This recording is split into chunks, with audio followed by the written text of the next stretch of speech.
Is Maniacs. I am Zach, and I am Milly Maker Maniac, and this is the Week 5 recap, which is basically just our weekly version of me complaining about why DFS is the worst.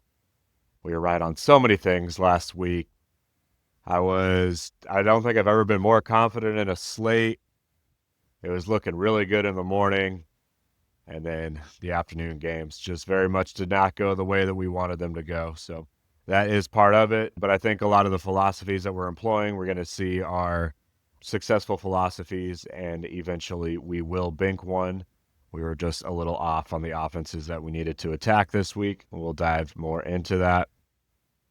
So we'll quickly go over the bummer part, the profit loss statement over here. I like to be transparent with you all to see what it is actually like week to week to be chasing that Millie. It can get expensive. We had the nice week in week 2 where we banked a profit of $15,000 there, but the last 3 weeks have been rough. I did not play cash this week. I just felt like my player pool was so concentrated that if I hit, I was going to hit really hard this week. And if I missed, I was going to miss really hard, which ended up being the case. And I think that if I would have put a lot of my core plays into my cash lineup, for instance, Chargers, wide receivers, I probably would have lost. So I think I saved myself money by not playing cash this week. I did a couple multipliers. I had one with Dak, and the other one with Herbert. The Dak one, actually, you'll see is comical because it was Lions and Chargers were the other stack that went along with it, and that did not play out. So we missed pretty hard on multipliers, but didn't do much this week. I was really just feeling like if I was going to hit this week, I was going to hit really hard and hit it in the big tournaments. So I didn't think that I was going to be hedging much. I thought I was going to struggle in the multipliers and cash if I was wrong. And if I was right, I was already going to be hitting this so hard that it didn't really make sense to have the multipliers along with it. So I chose not to do that this week. But spent $1,600 in smaller GPPs and only got one lineup that cashed in the $150 SPY. Doubled money there, but yeah, that was it. Only one lineup cashed in that, and then only 420 in the Milly Maker this week when I invested 2360. That's a bit of a bummer. Let's look at some of the better lineups. This is my second best lineup of the week, but the one that hurts the most, just because we were there. We built it with Baker, and we had the game stack we needed in this lineup. That's why even when Baker wasn't one of my core plays this week, but I'm still always going to build a few Baker lineups because when he goes off, he generally brings at least one guy with him. And this week he brought Mecca along with him, and then that game stack we had JS in there, so that was really nice. And then we had our core stack of our Cowboys with the stack that hit the hardest. That was one of my more common stacks, actually, outside of my DAC lineups, which was Javonte and Jake Ferguson. So we hit that really nicely. We had the comeback there with Breece Hall in that game as well. Hit on the Saints D. And then Woody Marks. We just missed so hard on Woody Marks. It's really frustrating because you can just sub out directly for Rico Dowdle, who was in our player pool here, and that gets us into the top 10. Just that move alone will get us into, we would have finished fifth if we would have just swapped out Woody Marks for Rico Dowdle, who we had in a good chunk of lineups, but just not this one. I really don't understand what happened to Woody Marks. I don't know if he got hurt. It's so weird that after a week of him getting 17 attempts and just looking great, that then they go back to Nick Chubb. It still didn't make sense. We were right on wanting a running back out of that game. It just didn't think Nick Chubb was going to be one to score the touchdown. Very interesting on how that played out, but very frustrating for this lineup. As you can see, it's just putting Dowdle in here, and then we are our top 5. And then easily we could have swapped out Ladd. The Chargers were our biggest miss of the week, but we swap out Ladd for Waddle there. Then this takes down the Milly Maker. This wins with just those two easy changes that were within our range.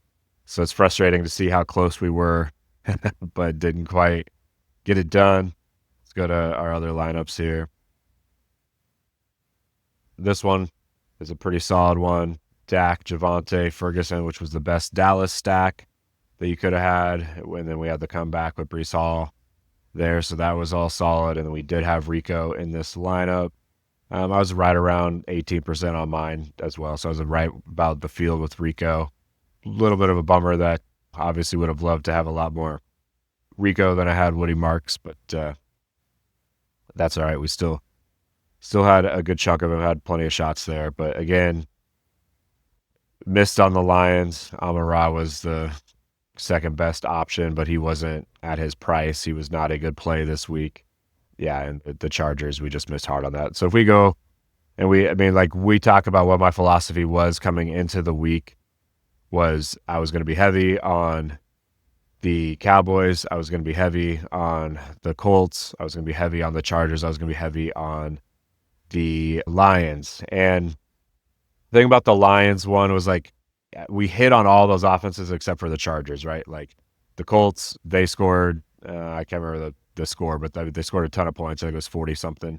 Jonathan Taylor, though, he gets 3 of those touchdowns, and then 1 each went to Pittman down here, we had a good chunk of, and then Tyler Warren, who was very highly owned for us, but this week turned out he wasn't the best play. Ferguson was really we were heavier on Ferguson anyways, but Warren came out of that. But easily, if that second touchdown went to Warren or to Pittman, like either of those guys become more relevant. So like our goal with hitting those 4 offenses, I was hoping to get 5 or 6 guys. Really, I was hoping to get 6 guys in the top 5 out of those 4 offenses. And if that would have been the case, we would have hit really hard. The morning games, it was on track, right? Our like core play out of that, we had Jonathan Taylor, Jake Ferguson, Javonte Williams, and Dak. So we had, right there, we had 4. So we were, we only needed really even 2 or 3 to come out of that afternoon games that are heavy on the Lions and on the Chargers, and we just got nothing. Like, unfortunately, the touchdowns went to Laporta. Like, we had a decent amount of Laporta, but if those 2 touchdowns go to Amon-Ra, then all of a sudden we're very much in it this week. I would have had a whole bunch of lineups with JSN and Amon-Ra St. Brown. So we would have had a couple guys in the top 5. Like Amon-Ra, top 10, just he didn't move the needle enough for us.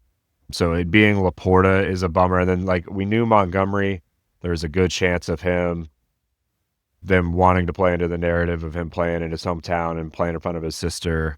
And then after the game, that narrative was proven to be correct in the interviews where they were saying like, yeah, they wanted to get him a touchdown. So he threw a touchdown and he ran in a touchdown, but he didn't have enough yards to do anything with it. So even though like we were there on that game, scoring a lot of points, it's just the guys that got the touchdowns weren't the guys that we needed to get touchdowns. If Gibbs would have got another TD, that would have been great. If Amon-Ra would have got a TD, that would have helped us. And what really killed us was our 60% of our boy Jameson Williams scoring only 2 points. He killed a ton of lineups for me. But I still think that we were right in targeting those offenses. It's just the way that it fell as far as where the touchdowns went didn't go in our favor. If the touchdown distribution would have been any different, we could have had a much bigger day than what we have. And then what really killed us is I had a Charger in pretty much every single Chargers wide receiver in pretty much every single lineup. And the highest scoring one was way down here, Ladd. I think, roughly wide receiver 18 or so in that range. And that killed us. That game, though, was much closer than what it looks like as far as us hitting what we were looking for. There was just like in real life, like turnovers and dumb penalties killed us in DFS. A turnover in the red zone, if Herbert throws a touchdown there instead of a pick, then we're very much more in play. And then there was, at the end of the half, there was a McConkey actually took back a punt for a touchdown, so that would have been another 6 points for us there. So that would have got us more in the range where we would have, had a lot more lineups that would be hitting that cash line. wouldn't have really got us a win. But the other component of that too is that there was a roughing the kicker, roughing the punter penalty called, and so I got wiped away. And then Washington actually got the ball and went down and got to get a field goal at the end of the half. So it also took away a 2-minute drill away from us at 1 minute left, which sucks because that's a great spot for picking up fantasy points the last 2 minutes of games and halves. This is where a ton of fantasy points for quarterbacks and receivers are racked up. So we missed out on that. And then when they were driving in the second half, as they were going into the red zone, QJ fumbles. So there's two spots where they're like should have scored touchdowns. And if they score touchdowns there, likely our lineups look a lot different. And also the game flow of that game would have been a lot different. Washington just ran down the clock in the second half, and the Chargers really didn't get the ball at all in the fourth quarter. So we didn't even get to have like the chase mode game that looks really good for us there. It just didn't play out that way. So that's what killed us this week. Missing hard at receiver is what prevented us from getting there. But one thing that we did do well is I did build 5 Darnold lineups and 3 Mayfield lineups. So I like our philosophy of going after 4 core offenses, but then looking for other matchups and including like other scenarios that could play out. So I had a few different Baker, Egbuka, JSN lineups. I had a Darnold, Jackson Smith, AJ Barner lineup. So I hit these and I hit those hard. It's just the lineups that came along with it, the other pieces that came along with it. Here's one, yeah. So like the other pieces here, like I missed hard on my bringbacks with Gibbs and with JMO. If the touchdown distribution is different and those two of those go to Williams instead of Laporta, all of a sudden like this lineup is looking really, really strong. But we just missed on that game. But yeah, here we had Mayfield, White, JSN, Egbuka. Like that's that really nice stack that we're looking for. We just missed on the other pieces that came along with it. Same thing here. Like this is where we hit our best possible stack with the Lions. It just wasn't good enough. Goff, even though he threw 3 TDs, going to Laporta, him being tied in 3, like it just didn't hit hard enough for us to be in play. And here, like we hit Taylor and Dowdle, the top 2 running backs. We just missed hard at receiver. Just how it played out. We were close. We just missed on the Lions, and the Chargers just hurt us really bad. All right. So the philosophy remains, though. One thing, too, is like it was hard. The spreadsheet didn't show us that it was going to be a good week for Tampa. It showed us the opposite, actually. It showed us that they had a disadvantage all the way across the board, except with their pass blocking or their pass grade versus coverage. They had a slight advantage. But, yeah, everything else was not good at all. But this is why we play Baker every week, which obviously, in hindsight, we would have played more lineups, but I was still above the field on him. That's pretty much where I just want to be each week. He can always have these boom games, even outside of matchups. So, like, we look for opportunities from the spreadsheet, and it showed us things like the Cowboys being an offense we want to attack, like Indianapolis being an offense that we want to attack. Like, that was all right.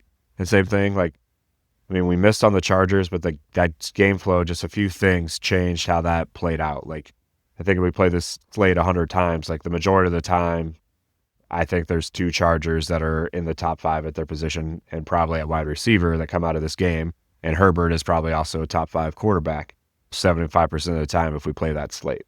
Obviously, unfortunately, this was not how that played out this time, but I still like our philosophy there and would attack it again. And it probably will attack with the Chargers again next week as they play Miami.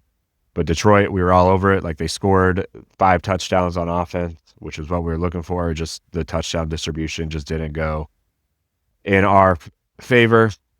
And that's going to happen sometimes when you get a David Montgomery to Brock Wright touchdown. That'll ruin some days. That's a real bummer, that play. That one hurt bad, but that's part of DFS. So let's do a quick little first look at next week.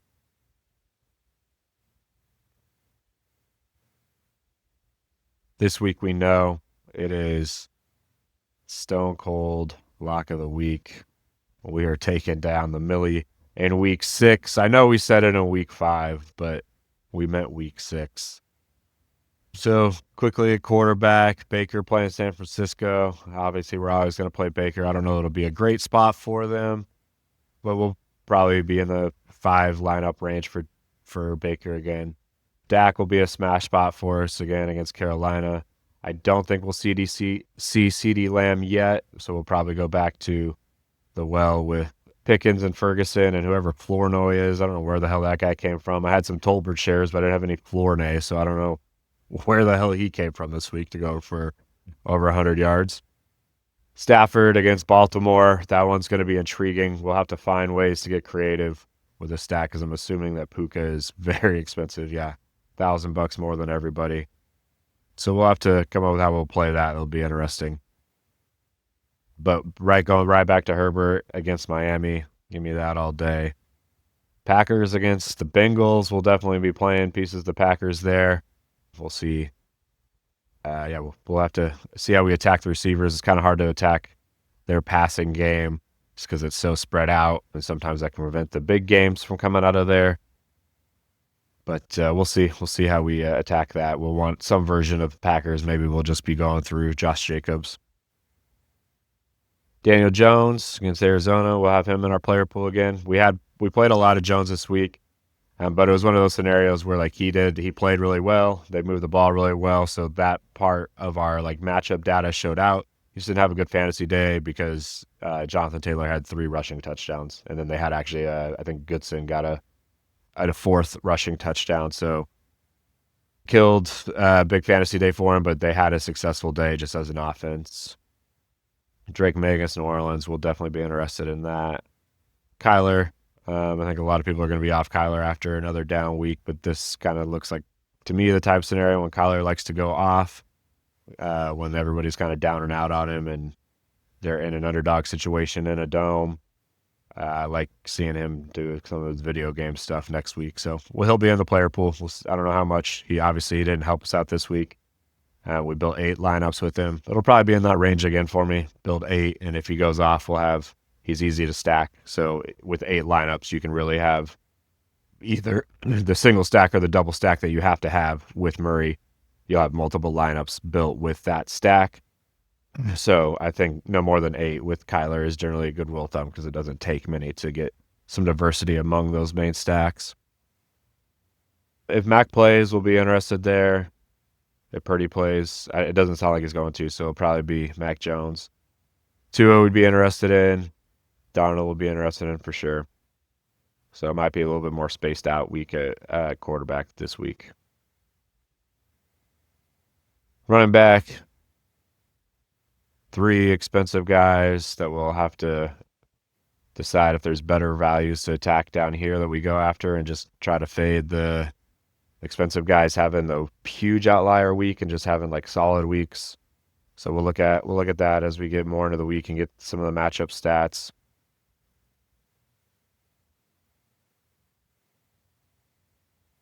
Dowdle's up to 5,800. Still seems like a good value against Dallas, though, so we'll see.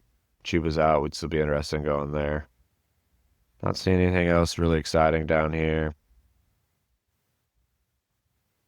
So it looks like for now, we'll see where value pops up. For now, it looks like the bottom is Dowdle at 58, so not as much value this week at running back. Wide receiver, Puka's going to be highly owned and very expensive. Hard to fade him, but we'll have to look at what some of the projections look like and all that good stuff. Really, at 8,700, he probably would need to have 35 plus to be somebody that you have to have, which is obviously in range, especially against Baltimore. So probably be a little bit below the field on him, but I won't fade him completely. Definitely will build plenty of Stafford stacks with him this time. Missed on that a couple weeks ago. Chase had a good week last week in garbage time. I mean, they have another tough matchup here against the Packers, so we'll see. JSN every week will play. Egbuka, he seems like a stud. Got to play him week in and week out. Pickens. So at the top, these are all guys we'll probably have to mix in. JSN down feels more achievable, but we'll look for more value throughout the week. The Chargers wide receivers are cheap again. We'll go back there this week. We won't be deterred by a tough week. We'll go back there this week. They're all right there in the mid fives.